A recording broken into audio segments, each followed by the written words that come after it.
Move that old rock. Nobody wants to see that ugly thing at the entrance to my driveway. Tansy Whitlock Shaw said it to her paving foreman while pointing at the 1863 granite survey monument my great-great-grandfather Cornelius had set at the corner of our farm road. The foreman radioed his excavator operator. One tip with a steel bucket and a 160-year-old stone went into the drainage ditch with a splash. Then her crew poured 300 feet of hot asphalt across my family's agricultural haul road, installed a wrought iron gate reading Shaw Family Residence, and set up a porta-potty where my father used to park his tractor. My 16-year-old son, Piet, who has Asperger's, was standing at the end of the road when I pulled in from a 3-day conference in Lansing. Tansy thought she had just saved her architect $180,000 on a wetland driveway. She didn't know I am Michigan's leading right-to-farm defense attorney, and the road she just paved is officially registered with the state as an agricultural haul road. What would you have done? Where are you watching tonight? My name is Owen Vandermeer.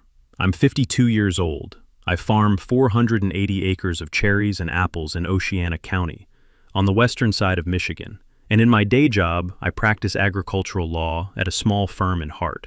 My specialty, which matters to this story, is Michigan's Right to Farm Act. The Vandermeer family came to Oceana County from the Netherlands in 1867. My great-great-grandfather, Cornelius, bought 160 acres from a bankrupt homesteader and planted his first block of cherries the following spring.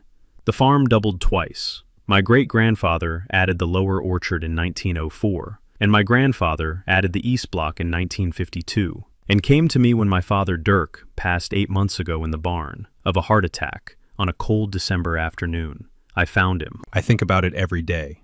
I am still not over it. My wife Henrietta, Henny to everyone in Shelby, is a registered nurse at Hart District Hospital. She works 3 12-hour shifts a week and makes the best apple fritters in western Michigan.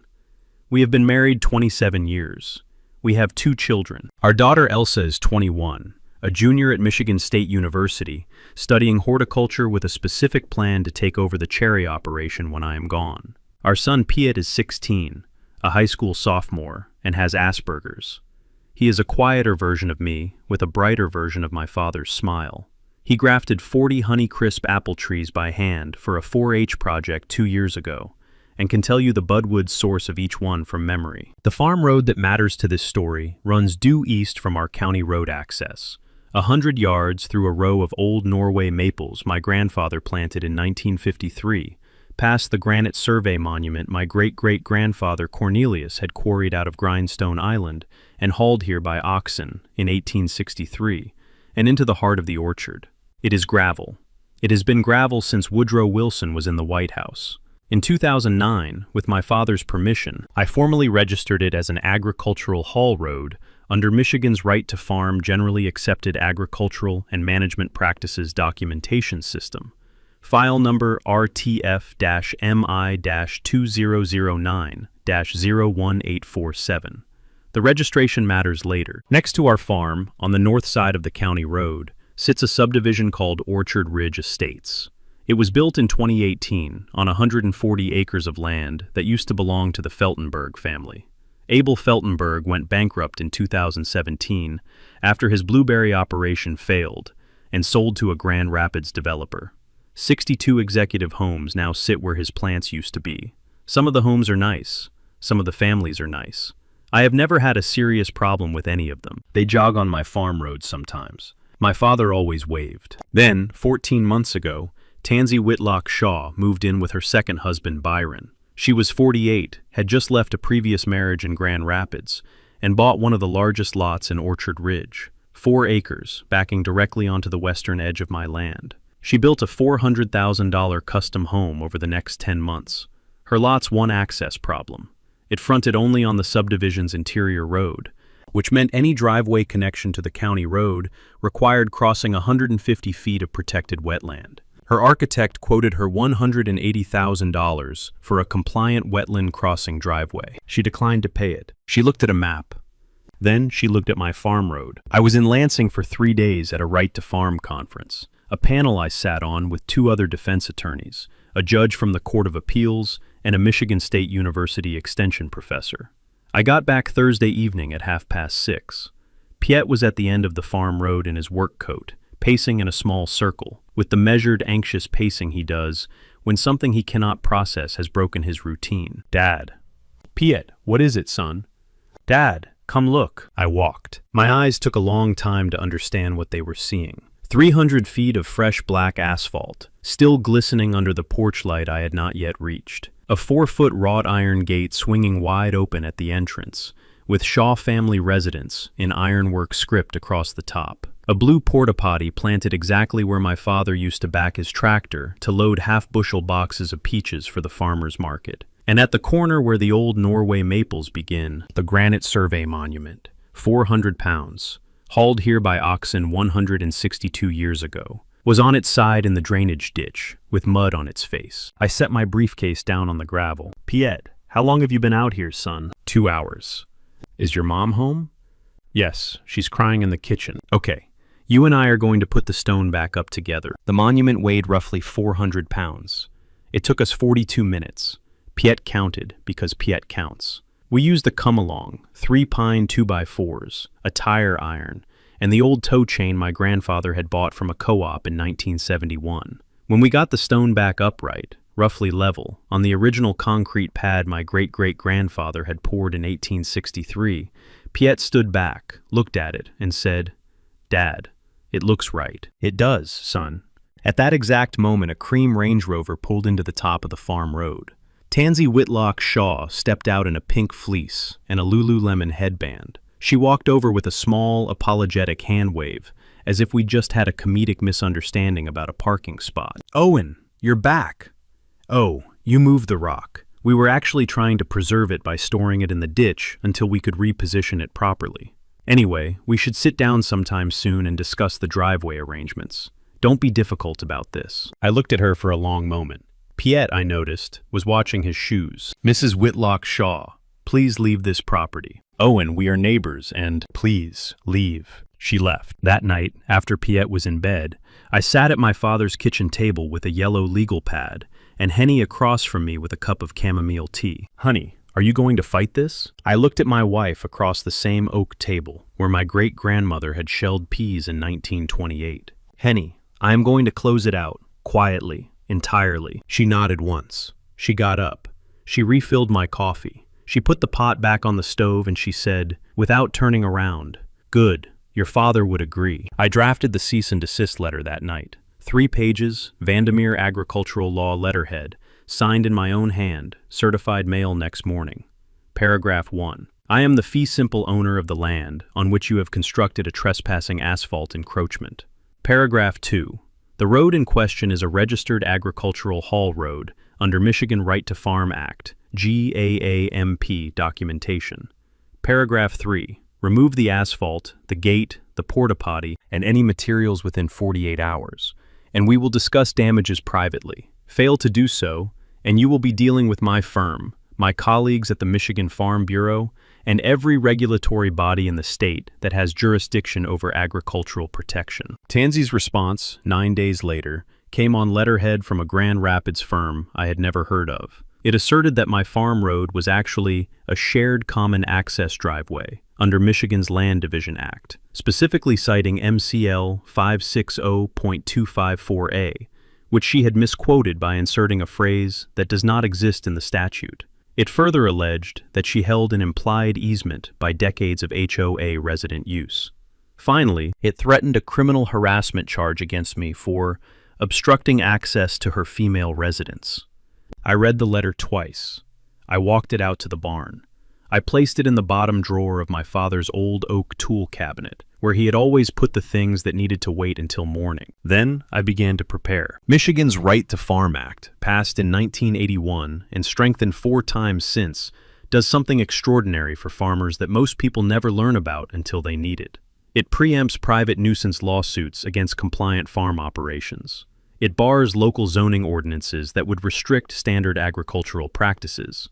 And, this is the part Tansy was about to encounter the hard way, it entitles compliant farmers, when sued in bad faith, to full, reasonable attorney fees and costs, recovered from the plaintiff. The takeaway you should save. If you farm in Michigan, Iowa, Wisconsin, Indiana, Ohio, Illinois, or any of the 38 other states with a right to farm statute, Your legal protection against nuisance suits is far stronger than your neighbors realize. Read your state's exact language. Keep your GAAP documentation current. You will, someday, need it. I formally invoked the act in a second letter to Tansy's Grand Rapids attorney on Tuesday morning. I copied the Michigan Department of Agriculture and Rural Development. I copied my firm's senior partner, Ellery Ray Bostwick, a 73-year-old man who had spent 40 years writing briefs for the Michigan Farm Bureau, and who, when I called him that afternoon, came out of semi-retirement in exactly the way a bird dog comes out of a nap when the shotgun comes off the wall. Tansy's response was to escalate. On Friday morning, her landscaping contractor, a different crew from the paving company, from a different county, sprayed glyphosate along the shoulder of the farm road to beautify the driveway edge. The herbicide drifted. It drifted into the first 30 feet of my West Honeycrisp block, where 46 trees stood in full leaf out, 3 weeks from bloom. Piet saw the damage Saturday morning at 7. He walked into the damaged block. He counted affected trees. He photographed each one. Then he sat down in the grass between rows 12 and 13 and cried the quiet kind of crying he does, which is not loud, but which I can see from 100 yards across a pasture. Those 46 trees included the 40 Honeycrisps he had grafted himself 2 summers earlier for his 4-H project, with budwood from my great-grandfather's original 1942 plantings. The Aldi contract for that block, negotiated last fall by my father 3 weeks before he died, was worth $140,000 for the 2026 harvest alone. I walked out and sat beside my son in the grass. I did not speak for about 6 minutes. Then I said quietly, "Piet, I am going to need your help on this." "Dad, I already started counting." "I see that, son. That's exactly what I need." We spent the rest of Saturday documenting damage. Piet, with his Asperger's level focus, produced a document over the next 4 days that I could not have matched with 3 paralegals and a drone. A 47-page GPS-tagged, photograph-dense tree-by-tree damage report, with suspected drift concentrations calculated from wind patterns and distance from the spray line. He signed it, at my suggestion, as the primary field investigator. It would, 6 months later, become Exhibit B in a very serious courtroom. Monday, I called the Michigan Department of Agriculture and Rural Development's Pesticide Enforcement Division. A 54-year-old field investigator named Patrick Nels drove out Tuesday afternoon. He walked the damage with Pete as his guide. Pete handed him the 47-page report, spiral-bound. Patrick Nels read it standing in the orchard. He took off his hat. He said to Pete, "Son, this is one of the best drift reports I've ever been handed. You did a fine job." Piet did not quite know what to do with his hands. Tuesday afternoon, Tansy and Byron came out of the Shelby IGA with 2 bags of groceries as I was pushing my cart in. Tansy saw me, stopped, turned to her husband and said loudly, "Oh, Byron, there's the passive-aggressive widower farmer. He's probably spent his whole weekend writing us another little letter. Haven't you, Owen?" The produce manager, a 51-year-old woman named Delphine Ox, who had known my father for 40 years, stopped stocking tomatoes. She stared at Tansy with the face women develop when they have seen one too many Tansies in a lifetime. I did not answer. I bought my sweet corn.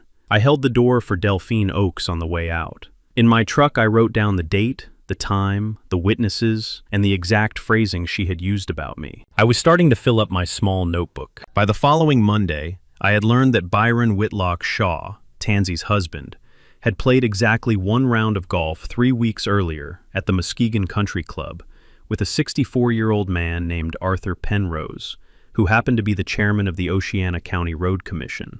My Department of Agriculture complaint against the herbicide drift had arrived on a desk. My soil erosion and sedimentation complaint against the unpermitted asphalt driveway had arrived on a different desk. Both had been forwarded, in ordinary course, to Arthur Penrose's office for county coordination review. Both, within 3 business days, had been marked administratively paused pending additional information. Ellery Ray Bostwick read the emails, put down his reading glasses, and made one phone call to a state representative named Gretchen Teague, whom he had helped elect 3 times, and whose uncle had been a Vandermeer neighbor in the 1960s. 10 days later, the 2 paused cases were reactivated, with the notation, County Coordination Review complete. Arthur Penrose was not returning Byron's calls. A knowledge nugget worth pinning. In Michigan, as in most states, Agricultural regulatory cases that get paused by county officials are subject to direct supervisory review by state-level agencies.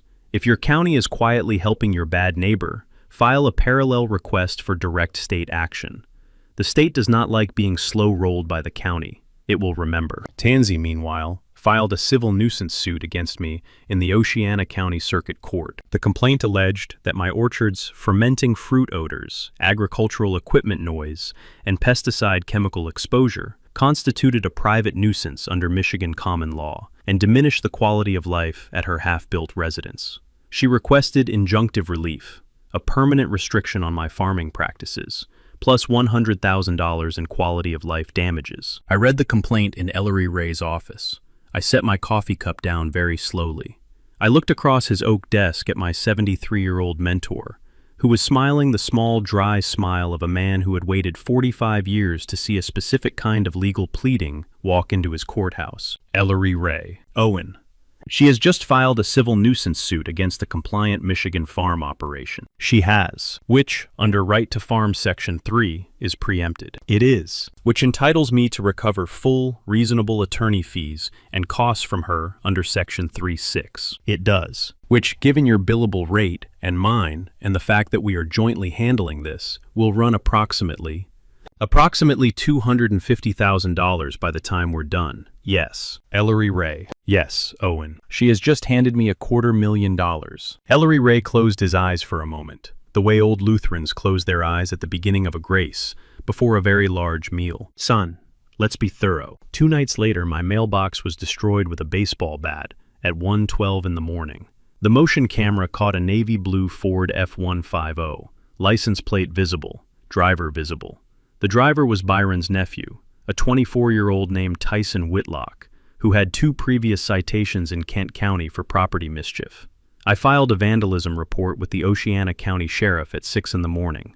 Tyson was brought in for questioning by Thursday. He asked for a lawyer. As he was being escorted out, he said, loudly enough for the deputy to log it, "My aunt's paying me. I'm not taking the fall." Sheriff Trinity Forsberg, who had fished with my father in 1978 off a dock that no longer exists, called me personally at lunchtime to pass along Tyson's statement. Then she added, "Owen, we're opening a separate file on your neighbor. Don't quote me." I did not quote her. That night, Piet came into my office while I was working at my father's desk. He had his damage report under his arm. He set it carefully beside my keyboard. He said, "Dad, I'd like to be a witness. If they put me on the stand, I'll tell the truth." "Son, you already told the truth on paper. I mean on the stand, in court, with the judge." I looked at my 16-year-old, at the hair that stuck up the same way his grandfather's always had, at the shoulders that had widened 2 inches in the last year. "Okay, Piet, if we need you, we'll use you. Thank you." "Dad, also, I've been counting the asphalt she poured. It's 327 linear feet, not 300. I measured it myself." "That's helpful, son." "I know."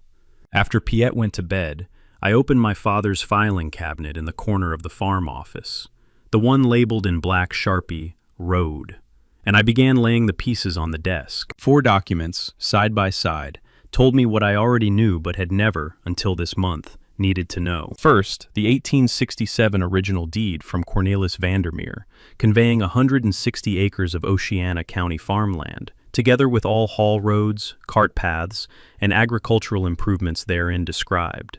The deed lists the farm road by compass bearing, and explicitly excludes any shared right-of-way, easement, or common access. The farm road is ours. It has always been ours. It is not, has never been, and will never be a common driveway. Second, a Michigan State Turnpike alignment map from 1854 that I had pulled from the Michigan State Archives in 2009 when I was helping my father with a boundary dispute. The 1850s Michigan Turnpike from Muskegon to Pentwater ran, for its final 2.5 miles, directly along what became our farm road. The state turnpike was formally abandoned by the legislature in 1872. Michigan Statute, MCL 247.190, provides that abandoned state turnpike rights-of-way revert automatically and permanently to the underlying landowner, meaning Cornelius's farm road is not only a private agricultural haul road, it is a statutory reversion of a former state turnpike, which carries the strongest form of title Michigan law recognizes. Third, my 2009 GAAP registration of the farm road as an agricultural haul road under the Right to Farm Act, file number RTF-MI-2009-01847, currently active, last reaffirmed in my own handwriting 2 years ago. The registration is public record. Anyone who had looked could have found it in 15 minutes. Tansy's attorney had not looked. Fourth, and this was the quiet one, the one Ellery Ray made me print and place at the top of the stack. Tansy's driveway, because it connected to a residential structure and converted 327 linear feet of agricultural gravel to asphalt impervious surface, required 2 permits she had obtained neither of. A National Pollutant Discharge Elimination System construction stormwater permit administered by the Michigan Department of Environment, Great Lakes, and Energy, and an Oceana County Soil Erosion and Sedimentation Control permit. The first carries civil penalties up to $25,000 per day. The second requires the posting of a remediation bond in the neighborhood of $50,000. The takeaway worth writing on a note and taping to your cabinet. Any impervious surface construction connected to a residential dwelling, in almost every state, requires both a stormwater permit and a soil erosion permit. These are triggered at surprisingly small thresholds, often 500 square feet. Ask your county. The penalties are not small. I set my pen down. I looked at the 4 documents in order. I looked at Piet's damage report beside them. I looked at my father's oak desk. The farm office clock struck 11. Ellery Ray had said, earlier that evening, that I had the cleanest case he had seen in his career. I had not believed him at the time. Looking at the 4 documents now, I believed him. I turned off the desk lamp. I walked outside. The cherry block to the west smelled, in the cool night, exactly like my father. I stood there for a long moment. Then I went inside. I filed the first 3 motions before 6 a.m. Over the next 7 weeks, Ellery Ray Bostwick and I did the work of our professional lives, in the quiet way old Dutch farmers do work, methodically, without drama, and with enough paperwork to burn a barn. We filed a motion to dismiss Tansy's civil nuisance suit under the Right to Farm Act Section 3 preemption, with a simultaneous request for Section 3(6) attorney fees. We cited, among other authorities, the 2018 Court of Appeals opinion in Hall v. Northwood Estates that I had personally argued and won. We attached certified copies of the 2009 GAAP registration, the 1867 deed, the 1854 Turnpike Survey, the 1872 Abandonment Act, and Piet's 47-page damage report. We filed a separate civil complaint against Tansy and Byron Whitlock Shaw for trespass, conversion, negligent destruction of historic property, the Granite Monument, and tortious interference with our Aldi supply contract. Ellery Ray filed the formal EGLE stormwater complaint and the Oceana County soil erosion complaint, both attached with engineering calculations of Tansy's impervious surface to the square foot. The pesticide drift case opened in parallel. Patrick Nels of the Michigan Department of Agriculture issued a preliminary finding within 3 weeks, citing Tansy's landscaping contractor for application outside the permitted buffer zone, with civil penalties calculated at the maximum allowable under statute, a flat $25,000 plus full compensatory damages at $140,000 to cover the value of the threatened Aldi contract. Ellery Ray and I divided the work by temperament. He handled the correspondence with the insurance carriers, the press, and the Michigan Farm Bureau's PR office, because he is 73 and has the energy of a man who has just been handed a cold cup of coffee. I handled the courtroom prep and the client-facing work, because I am 52 and still sleep slightly better than he does. Piet, on his own initiative, organized my office filing system with a color-coded label maker. By the end of the second week, every document in the road case had a tab, a number, and a cross-reference to a master index he had built in a spreadsheet. I came home one evening and found him sitting at the kitchen table, explaining the index to my wife in the same quiet voice he uses for Budwood sources. Elsa drove up from East Lansing on the 3rd weekend, spent 4 days helping us prune the herbicide-damaged block aggressively, and drove back to campus with a decision she had not had the Friday she arrived. On the Sunday night, she told me, at the kitchen sink, that she was changing her major to include an ag law minor. Dad, if someone does this to us again, I want to be able to help. I did not trust my voice, so I just nodded. Mrs. Hilda Pedersen, our 86-year-old Lutheran neighbor to the south, drove her 1994 Buick Century up our driveway on a Tuesday afternoon with a plate of krumkak and a sworn affidavit she had typed herself on her late husband's 1986 IBM Wheelwriter.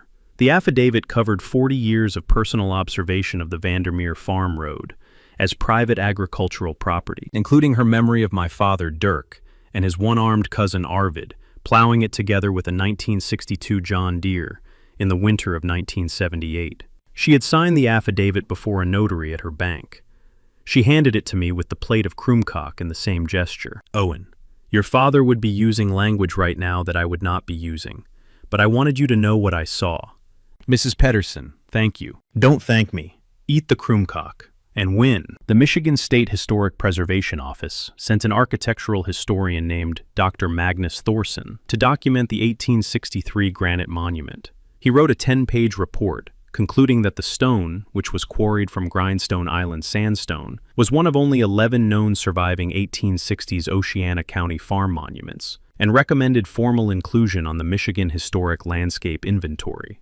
The inclusion was granted 16 days later. Finally, on the morning of the 7th week, Ellery Ray and I drove to the Oceana County Courthouse in Hart to attend the first hearing in Tansy's civil nuisance suit. She had not answered our motion to dismiss. She had not responded to any of our discovery requests. Her Grand Rapids attorney, we learned in the parking lot from the clerk, had withdrawn from the case the previous Friday for non-payment of retainer. She had retained a new attorney named Barrett Locke from Muskegon. Barrett Locke had never, apparently, tried a right-to-farm case. We knew, because Ellery Ray had trained every defense attorney in the western half of the state. He asked us if we could settle this informally. Ellery Ray smiled his small Lutheran smile. No, son, we'd like to see a judge. Tansy's response to the combined pressure was the response most Karens give when they feel a courtroom closing in on them. She turned to Facebook. On a Friday evening, while Henny and I were watching a Tigers game and eating peach cobbler, Tansy posted a 400-word statement to her public Facebook page under the heading, A Mother's Plea. It began, I am a mother of 3 children and the victim of an aggressive campaign by a local farmer who has decided to destroy my family for my success. It ended, if anyone in our community would like to help us stand up to this bully, please DM me. Henny read it over my shoulder while I was eating the cobbler. Owen, she has one stepson she sees twice a year. I know, honey. The Bar Discipline Committee is going to hang that post on her forehead in 36 hours. Henny was off by 19 hours. The Michigan Attorney Discipline Board, after Tansy had, that same weekend, filed an emergency grievance against me with allegations parallel to her Facebook claims, issued a dismissal of her complaint within 11 days as frivolous, retaliatory, and lacking even the minimal factual foundation required under MCR 9.112. Byron, meanwhile, made one more attempt at pulling political strings. He contacted State Representative Keith Dornbush, to whom he had donated $4,000 the previous cycle. Representative Dornbush, who happened to sit on the Michigan House Agriculture Committee, listened politely for 3 minutes and then said, Byron, before I do anything here, tell me something. Who is the lead defense counsel in the farm case? Some local guy, Vandermeer, Owen Vandermeer. There was a long silence on the line. Byron, I've known Owen for 11 years. He sits on the state GAAP review committee. He's argued 2 cases before the Court of Appeals for the Farm Bureau. He won both. I am going to tell you the same thing I tell every constituent who calls me in a panic about agricultural regulation. You should call your lawyer, not me. And Byron, I'm going to remove myself from your donor outreach list this afternoon. Please do not call back on this matter. Representative Dornbush hung up. He then, I am told, called Ellery Ray Bostwick directly and said, Ellery Ray, heads up. I just had the most interesting constituent call. Tansy, separately, called Piatt's high school principal, a 59-year-old woman named Rosalind Kelp, and left a voicemail claiming that Piatt had a violent meltdown on the Shaw property and yelled at me in a frightening manner, requiring me to lock myself in my car. Piatt, at the time of the alleged incident, was at school in geometry class with 21 classmates and a teacher.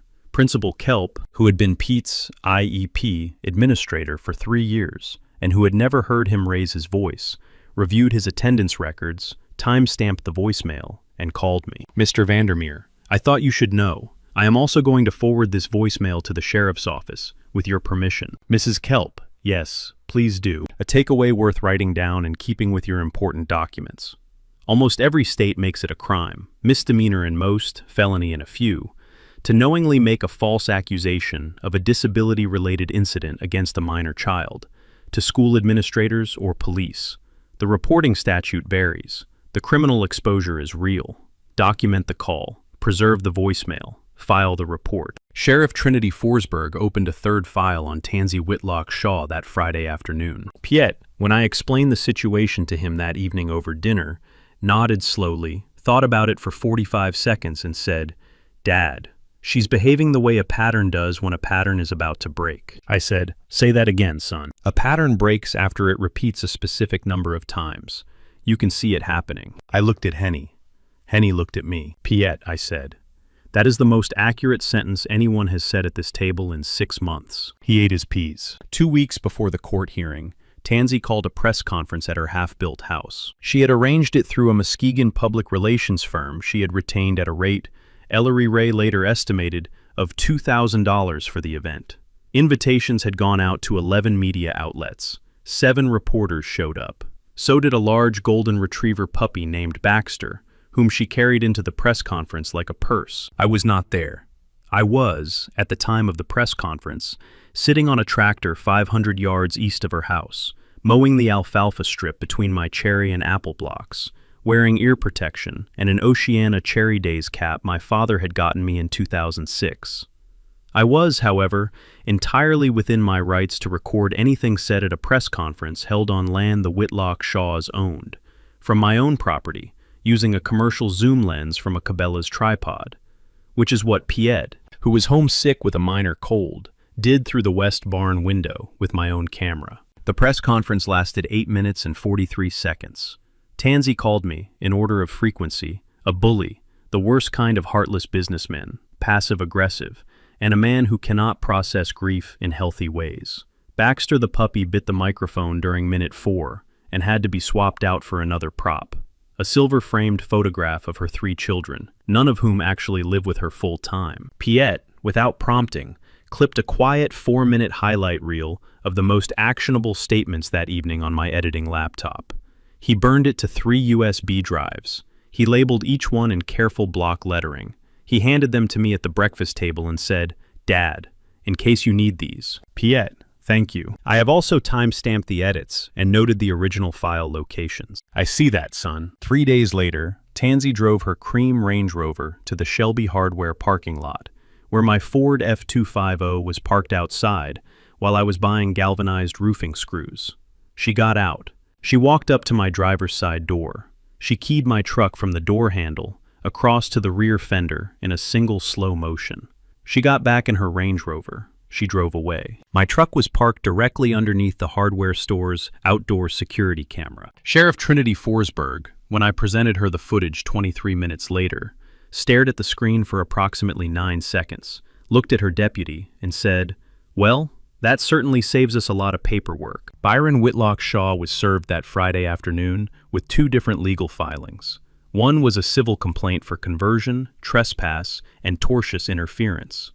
The other was a formal notice from the Michigan Judicial Tenure Commission, informing him that his golf partner county commissioner, Arthur Penrose, was under formal investigation for conflict of interest related to paused enforcement actions. Byron, I am told by the process server, went white. The harvest came.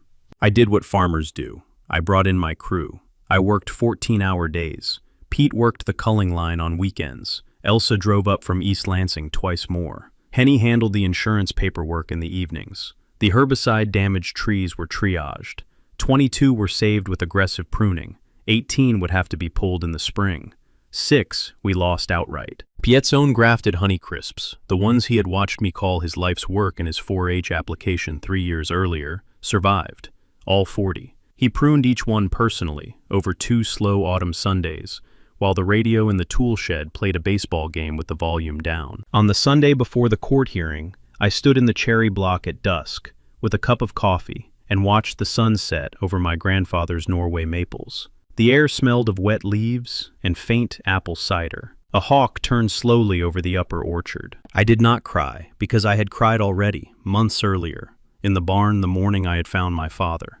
But I did stand there for a long time, and I thought, Dad, I am going to end this on Thursday. The Oceana County Circuit Court sits in Hart, Michigan, on the second floor of a limestone courthouse built in 1913. Judge Patience Bloom had been on the bench for 11 years. Before law school, she had spent 9 years as a Michigan State University agricultural extension agent in 5 counties, including Oceana. She had known my father. The hearing was set for 9:30 on a Thursday morning. By 8:50, every seat in the public gallery was taken, and the overflow had filled the hallway. The Michigan Farm Bureau had put out a bulletin. Cherry growers, apple growers, dairy farmers, and blueberry producers had driven from as far as 4 counties. The Detroit Free Press had sent a reporter named Gwendolyn Miles. The Shelby Record had sent its only reporter, a 23-year-old named Cyrus Fogel, who had never covered a courtroom case in his life. I arrived at 8:52 with Henny, Piet, Elsa, Ellery Ray Bostwick, and Mrs. Hilda Peterson in her 1994 Buick Century. We filed in together. The hallway parted for Mrs. Peterson, who, at 86, walks with the dignity of a woman who has fed 4 generations of farmhands. Tansy Whitlock Shaw sat at the plaintiff's table in a cream silk blazer and a pearl necklace I am fairly certain she had purchased the previous afternoon. Byron sat 2 rows behind her. Her attorney Barrett Locke was reviewing a last-minute response he had apparently finished at 3 a.m. Judge Patience Bloom took the bench. She read the motion caption. She looked up at Barrett Locke. Counselor, I have your opposition brief. I also have Mr. Vandermeer's motion to dismiss. Before I hear argument, I want to ask you one question. Are you aware of the Michigan Right to Farm Act? Barrett Locke hesitated. Your Honor, generally, yes. Are you aware of its Section 3 preemption provision? Your Honor, are you aware of the 2018 Court of Appeals decision in Hall v. Northwood Estates, which I can see was argued and briefed by counsel sitting at the defense table? Your Honor, my client, Mr. Locke, I'm going to allow you 30 minutes of argument. I am not entirely certain why you are going to use them, but I will grant you the courtesy of the time. He used 17 minutes. Ellery Ray Bostwick, at 73, used 11. He walked through the 1867 deed, the 1854 Turnpike map, and the 1872 abandonment, the 2009 GAAMP registration, the 47-page Piet Vandermeer drift damage report, which Judge Bloom accepted into the record, the press conference highlight reel, which she also accepted, Mrs. Peterson's affidavit, Patrick Nells's preliminary MDA enforcement finding, the EGLE and soil erosion stop work orders, both issued the previous week, and the sheriff's file on the keyed F-250 with still frames. At the end, Ellery Ray paused and said, Your Honor, this case is not close. This case is an attempt by an HOA resident to convert a 5-generation Michigan family farm into her personal driveway, and when she was politely asked to stop, to bankrupt the farmer through litigation she had no right to bring. Section 3(6) of the Right to Farm Act exists for exactly this situation. We are requesting dismissal of the complaint with prejudice, plus reasonable attorney fees and costs, in the full amount of $287,400, as submitted in our fee petition. Judge Patience Bloom did not retire to chambers. She issued her ruling from the bench. The plaintiff's complaint is preempted by the Michigan Right to Farm Act. The motion to dismiss is granted with prejudice. The defendant's fee petition is granted in full in the amount of $287,400, payable within 60 days. The plaintiff is further ordered to vacate the asphalt encroachment on the Vandermeer Agricultural Hall Road at her own expense within 30 days. Mrs. Whitlock Shaw, Mr. Whitlock Shaw, I want you both to understand. You did not merely sue the wrong farmer. You sued a farmer whose professional life's work is the exact statute you have now discovered. Court is adjourned. Tansy Whitlock Shaw made a small sound that I would not call crying, and would not call laughing, and which I will not describe further here. Outside the courthouse, Gwendolyn Miles of the Detroit Free Press asked me for a comment. I thought for a moment. I looked at Piet, who was standing beside me holding Mrs. Peterson's arm. My father, I said, used to tell me there are 2 kinds of neighbors. The kind who help you put the hay up when the storm is coming, and the kind who do not. He and my mother spent 53 years helping. I'm going to keep doing what they taught me to do. Thank you. I walked to the truck. Piet got in beside me. He had been holding Piet's 47-page report under his arm the entire hearing. He set it carefully on the seat between us. Dad. Yeah, Piet. That went the way a pattern breaks. Tansy Whitlock Shaw did not pay the $287,000 judgment within 60 days. Her attorney filed a motion for extension. Judge Bloom denied it. A wage garnishment order followed. Byron's real estate brokerage revenue stream, which had been the primary income source for the household, became subject to quarterly withholding. The asphalt driveway was removed by a Newaygo contractor within the court-ordered 30 days, at Tansy's cost of $41,000, which she paid by liquidating her retirement brokerage account. The 1863 granite survey monument was professionally reinstalled by the Michigan State Historic Preservation Office, who added a small bronze plaque noting its inclusion on the Michigan Historic Landscape Inventory. Mrs. Hilda Peterson attended the reinstallation ceremony with a lemon bundt cake. The EGLE stormwater enforcement added $16,000 in civil penalties. The Oceana County soil erosion case added $22,000.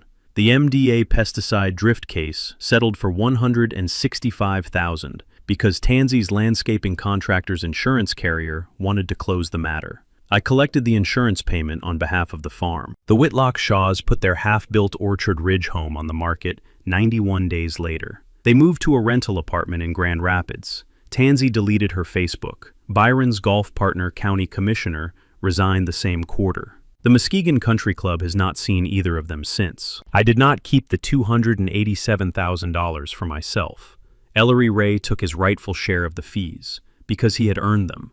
Piet's share went into a college trust in his name that will sit untouched until his freshman year at, he has already decided, Michigan State University, studying horticulture. The remainder, $118,000 after legal costs, founded three things at our kitchen table over 3 evenings in December. The Dirk Vandermeer Memorial Fund. It provides free legal defense to Michigan farmers of any size facing nuisance suits from adjoining HOA developments, administered by Ellery Ray's firm at no personal profit to the firm. Mrs. Pedersen volunteered to be the first board member. My son accepted her vote at a dinner in her dining room, which meant more to Pete than I can explain. The Elsa Vandermeer Honeycrisp Grant. It funds Michigan State University horticulture scholarships for rural Michigan students. Elsa is, herself, the first recipient. She is also the first to announce, after receiving the scholarship, that she intends to pursue agricultural law at the Detroit College of Law after graduation. Her acceptance paperwork came home that Christmas. The Piet Vandermeer Youth Agriculture Program. It supports 4-H students with disabilities who want to pursue professional agricultural careers. Piet co-designed the application forms. He picks the annual recipients. He attends the awards ceremony every year in a white shirt my wife irons for him on Friday night. In the spring, we replanted the herbicide-damaged block. 150 heritage variety trees from Grandpa Dirk's original Budwood library.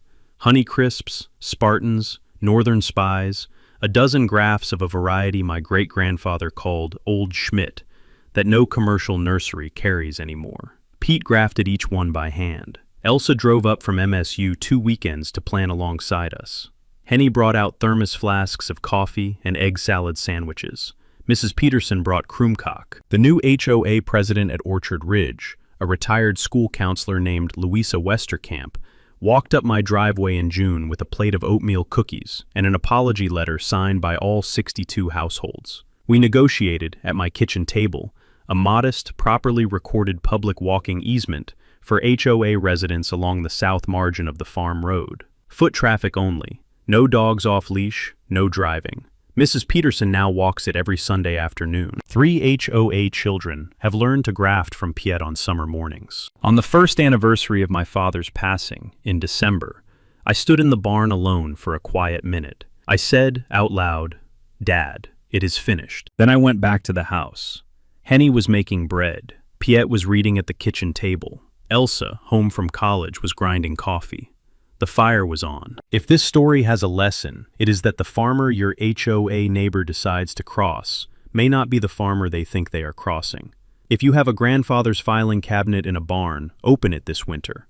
And if you have your own HOA story, share it in the comments. I read every single one. Subscribe for next week's story, where a suburban HOA decides a widow's family mineral rights belong to the community and runs straight into a 100-year-old deed clause nobody bothered to read. I'll see you there. What made Tansy Whitlock sore loose wasn't the asper itself. It was her certainty that nobody on a quiet Michigan farm was keeping records. She mistook Owen's bereavement for weakness. She mistook his son's Asperger's for a liability. She mistook an 1863 granite monument for landscaping. And she never once asked before she built an iron gate across somebody else's property, whose profession that somebody else actually practiced. Owen's real advantage wasn't his law degree. It was his patience and his father's example. A man who had spent 20 years quietly helping other Michigan farmers defend their operation found himself having to defend his own. And every document his father had taught him to keep lined up exactly where he needed them. His son's 47-page damage report, collocated in a 16-year-old careful block letters, became the cornerstones of a $287,000 judgment. If you live in a state with a Right to Farm Act, know your status this week. Drop your own HOA story in the comments. I read every single one. Subscribe for next week, where a suburban HOA decides a widow's family mineral rights belong to the community and runs straight into a 100-year-old deed clause nobody bothered to read. See you there.